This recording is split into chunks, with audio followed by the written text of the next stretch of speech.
je vais vous parler de deux choses qui me tiennent particulièrement à cœur, l'image de cinéma et la peinture. Il y a des trucs qui restent inchangés depuis bien avant l'invention du cinéma, des héritages esthétiques, académiques qu'on a de la peinture.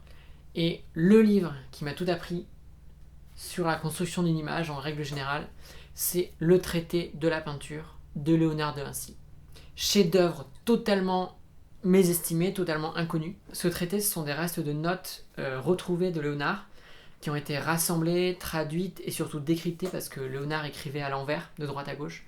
Donc il a fallu lire ces notes dans un miroir. À l'origine, il comptait deux parties. La première était théorique et elle se voulait comme une conceptualisation quasiment philosophique de la peinture comme science. Et pour la première fois, il abordait le principe de la perspective. La perspective linéaire que l'on connaît en dessin, mais aussi la perspective atmosphérique, c'est-à-dire plus on va au lointain, plus l'image est floue, et la perspective chromatique, plus on est loin, plus l'image est bleutée. La seconde partie est donc une partie pratique qui s'adresse à un jeune peintre, et c'est celle-là qui nous reste, qui est assez difficile à trouver en français, ou alors très très cher. Moi, la seule fois où je l'ai vu, et la première fois où je l'ai vu, c'était dans la bibliothèque de Evangelo, un chef-op qui nous donnait des cours quand j'étais à l'eau lumière, chez lui. Et donc il avait une édition magnifique, avec une reliure en cuir, etc. C'est un livre en fait d'une extrême simplicité, très facile à comprendre et à lire, avec des petits paragraphes très brefs, très précis, très dogmatiques aussi, j'adore. Il y a plein de leçons très pragmatiques, comme comment il faut dessiner les paysages, comment un peintre doit se placer à l'égard du jour, comment il faut représenter les vieillards, comment il faut représenter une tempête, une bataille, des reflets, des objets qui paraissent dans l'eau.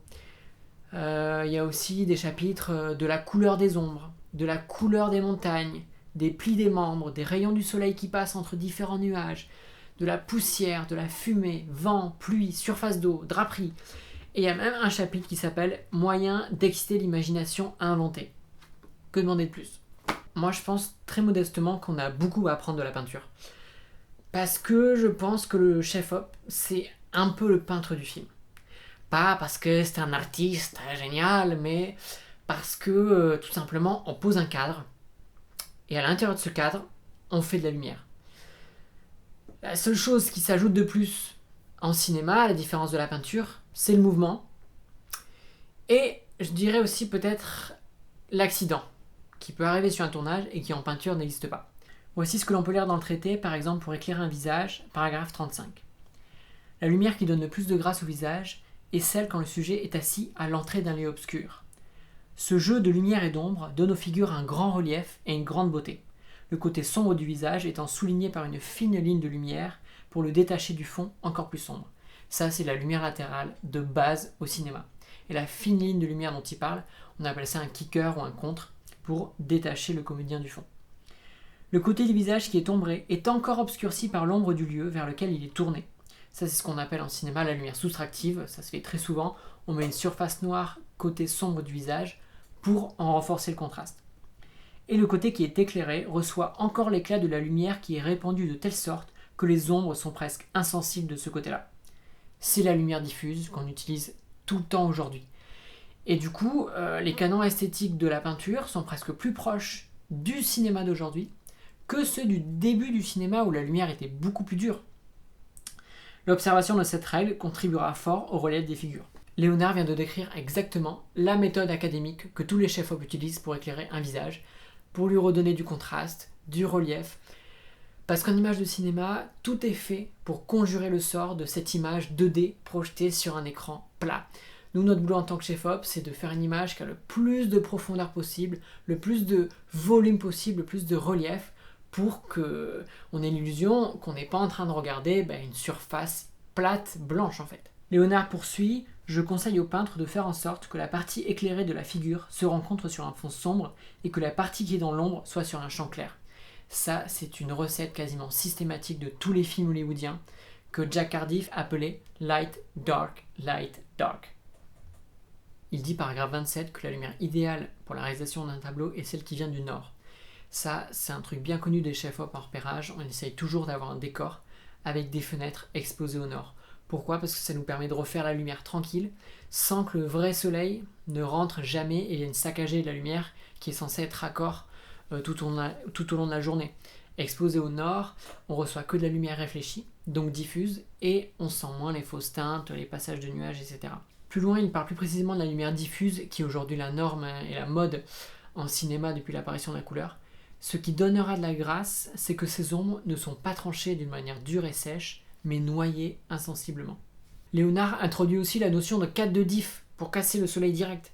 Si votre chambre est percée au midi, ayez des châssis huilés aux fenêtres afin que par ce moyen, la lumière du soleil qui sera durant toute la journée soit adoucie et se répande également partout sans aucun changement sensible.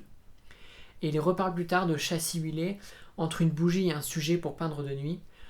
Quand vous n'aurez d'autre lumière que celle dont on se sert la nuit, il faudra que vous mettiez entre la lumière et la figure que vous imitez un châssis de toile avec papier huilé. En fait, c'est absolument dingue parce que Léonard éclairait ses tableaux comme on éclaire aujourd'hui un plan de cinéma. Et le coup du châssis huilé, c'est du génie parce que prenez du papier, vous mettez de l'huile dessus, ça le rend transparent et ça ne sèche pas.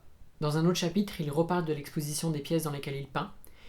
Et il évoque le fait que le soleil se réfléchisse sur une muraille faisant face à la fenêtre. Il évoque même la couleur de cette muraille, qu'il préfère blanche ou de la couleur de la carnation, ce qui équivaut à nos cotons grattés et crus, unbleached muslin, etc., que les électros connaissent bien.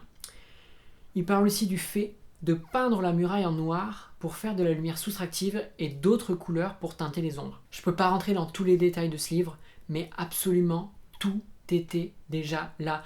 Toutes les techniques modernes qu'on utilise en cinéma, il les utilisait déjà. Autre chose, si dans un logis il y a des murs qui fusent verts, le côté de l'ombre sera corrompu par le reflet de cette muraille verte. Ça, c'est un truc qu'on essaie de combattre tout le temps en tournage. Quand par exemple le soleil vient taper sur une pelouse verte, dans les ombres on a un reflet vert fluo qui vient du bas, c'est souvent très très très laid. Moi j'ai toujours dans ma bijoute un drap gris que je mets comme ça au sol sur la pelouse. Drap gris, ça permet de casser la couleur verte sans rajouter comme avec un drap blanc ou soustraire de lumière comme avec un drap noir. En plus, le drap gris, ça reflète une lumière beaucoup plus douce, beaucoup moins fake. Souvent, avec un drap blanc, ça paraît un peu artificiel, on dirait qu'il y a de la neige devant les comédiens. Et à côté de ça, à l'étape de l'étalo, j'aime pourtant bien mettre un peu de couleur dans les ombres, teinter un peu les ombres en bleu ou même en vert, pourquoi pas, si c'est le mood de la scène. Mais en général, on a plutôt tendance à teinter les ombres en cyan. Pourquoi? Parce que dans la vie, les ombres de la lumière du soleil sont teintées par la lumière du ciel, de la voûte céleste qui est bleue. Et aussi parce qu'une peau sous-exposée dans l'ombre a un peu tendance à tirer sur le rouge. Donc en teintant un peu les ombres en cyan, c'est la couleur complémentaire, on réajuste un petit peu la carnation. En parlant de couleur, Léonard évoque aussi bien évidemment son fameux sfumato, aussi appelé perspective atmosphérique, c'est-à-dire un adoucissement des contours avec la distance, mais aussi des couleurs qui s'estompent et tendent à se refroidir. Aussi, dans une foultitude de tableaux, plus on recule dans les plans, plus les couleurs sont bleues, pour créer une illusion de vue de l'extérieur. En fait, à son époque, la représentation des paysages dans les fonds des tableaux servait presque de fenêtres artificielles dans les intérieurs des palais.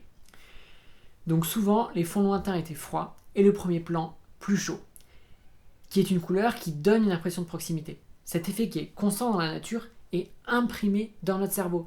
On associe le bleu au lointain et le chaud au proche. Et du coup, évidemment, c'est un truc que nous, Chef Hop, on utilise beaucoup, et c'est très à la mode en ce moment, avec le fameux look teal and orange, que l'on voit dans tous les films américains. On retombe sur cette idée de créer du contraste, qu'il soit de luminosité, de couleurs complémentaires chaud-froid, et dans le cas présent, pour redonner du volume, du relief, de la 3D à une image de cinéma 2D qui est plate, projetée sur un écran. Il y a un autre contraste qu'on utilise pour donner de la profondeur, c'est le contraste de quantité, c'est-à-dire l'opposition entre une grande surface colorée et une toute petite surface colorée, souvent de la couleur complémentaire, du coup qui a beaucoup d'impact et beaucoup de puissance. Par exemple, ce rouge ou ce rouge. Philippe Rousselot écrit dans son livre « Au cinéma, pour faire sombre, il faut un point de lumière. De même que pour faire bleu, il faut un point de jaune. » Et bien sûr, le contraste le plus utilisé en cinéma, le contraste de niveau. Voyez plutôt cet intérieur d'église, au Louvre. C'est un tableau qui illustre à merveille la notion de contraste. Lorsque plusieurs plans se chevauchent et passent les uns devant les autres, sans couleur prégnante, le seul moyen de les séparer est de créer de la profondeur par contraste. En éclairant le fond, le peintre fait naturellement ressortir les pylônes qui se trouvent devant, il modèle l'espace en alternant les plans éclairés et les plans sombres. Light, dark. Toujours pareil. Recréer de la 3D sur une image 2D. Faire surgir le décor par contraste. Le peintre pousse le contraste encore plus loin en détachant certains pylônes d'un petit liseré de lumière, ce que nous on appelle un contre. La majeure partie du sol est dans l'ombre, ce qui permet d'inciter sur la hauteur de l'édifice, mais il y a quand même des raies de lumière qui viennent y recréer des formes. Enfin, paroxysme du procédé, un rideau sombre qui vient fermer la composition à droite de l'image, et ce rideau lui-même composé de raies de lumière sombres et claires pour matérialiser les plis du tissu, là c'est l'épiphanie du chef opérateur. Autre tips utile dans le traité de la peinture de Léonard de Vinci, pour trouver la hauteur idéale d'une source. La hauteur de la lumière doit être prise de telle sorte que la longueur de la projection des ombres de chaque corps soit égale à sa hauteur. Faites que les figures que vous peignez soient éclairées d'un grand jour qui vienne d'en haut, principalement lorsque vous ferez quelques portraits.